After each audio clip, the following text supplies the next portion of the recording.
Our world is becoming smaller every day. Well, it's not becoming smaller because the distances between land masses are shrinking. It's becoming smaller because the distances between cultures, resources, and ideas are shrinking. We call this globalization. Good afternoon. My name is Reagan Paulus, and I'm a 4th grade student at Randolph School. Globalization is the integration of culture, resources, and ideas from different nations. This integration happens because of the advances in the technology and the increase in trade. At Randolph, we're being prepared to live and work in a community where we will interact with people who have different experiences than us. When I go to college, I will most likely have classmates whose primary language is not English. I will one day live in a place where my neighbors have different beliefs than I do. I will one day work in a business where some of my clients and coworkers live in different parts and areas of the world. Because of this reality, our school is starting a great new program called the Sister School Initiative. At Randolph, we are looking for a school in another country where the primary language is not English. This is important because we are being prepared to live and work in a global environment. Ours is a world of 24-hour news cycles, global markets, and high-speed internet. We need to look no further than our morning paper to see that our future and the future of our next generation is linked to the complex challenges of the global community. And for our next generation to take their place in that world and rise to those challenges, they must first understand it. Roderick Page, former United States Secretary of Education. Good afternoon. My name is Anahita, MALEKNIA, and it is my pleasure to represent the lower school. Our sister school project began with a conversation over the internet with students in Argentina.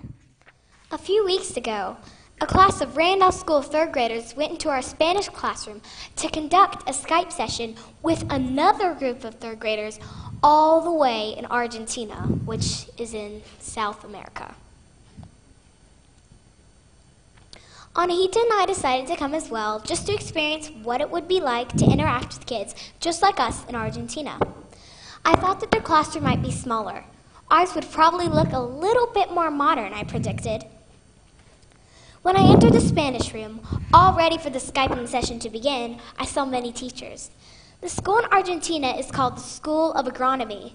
Their teacher is a very nice lady named Mariela Delgado. Their classroom is painted in a pale red color, and their shining, beautiful faces were smiling at us.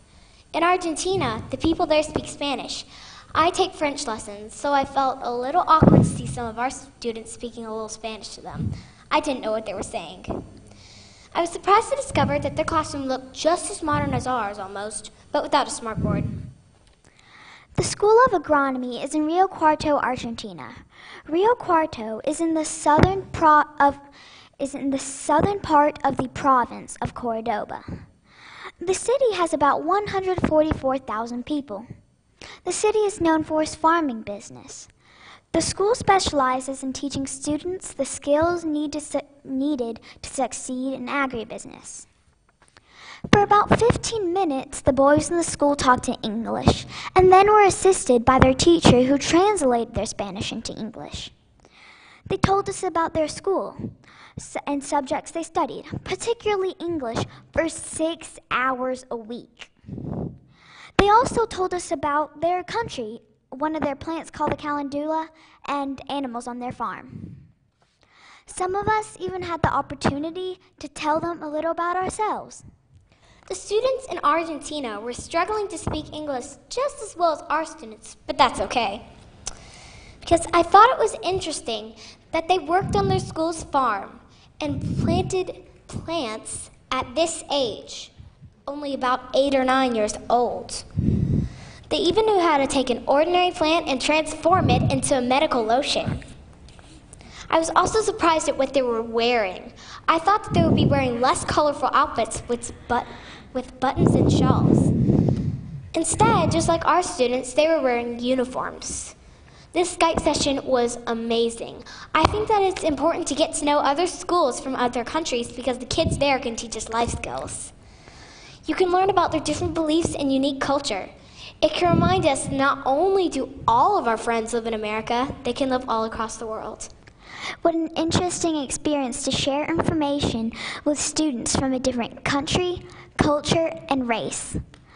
I enjoyed and learned so much more with this experience than reading this information in a textbook. To begin to know their culture and the way they live is a special first step in building a better understanding and developing a meaningful relationship. If more people had this opportunity, then maybe there would be less war and more peace. Wouldn't the world be a better place? So instead of looking at the differences of people, we need to look at all the things we have in common. Thank you.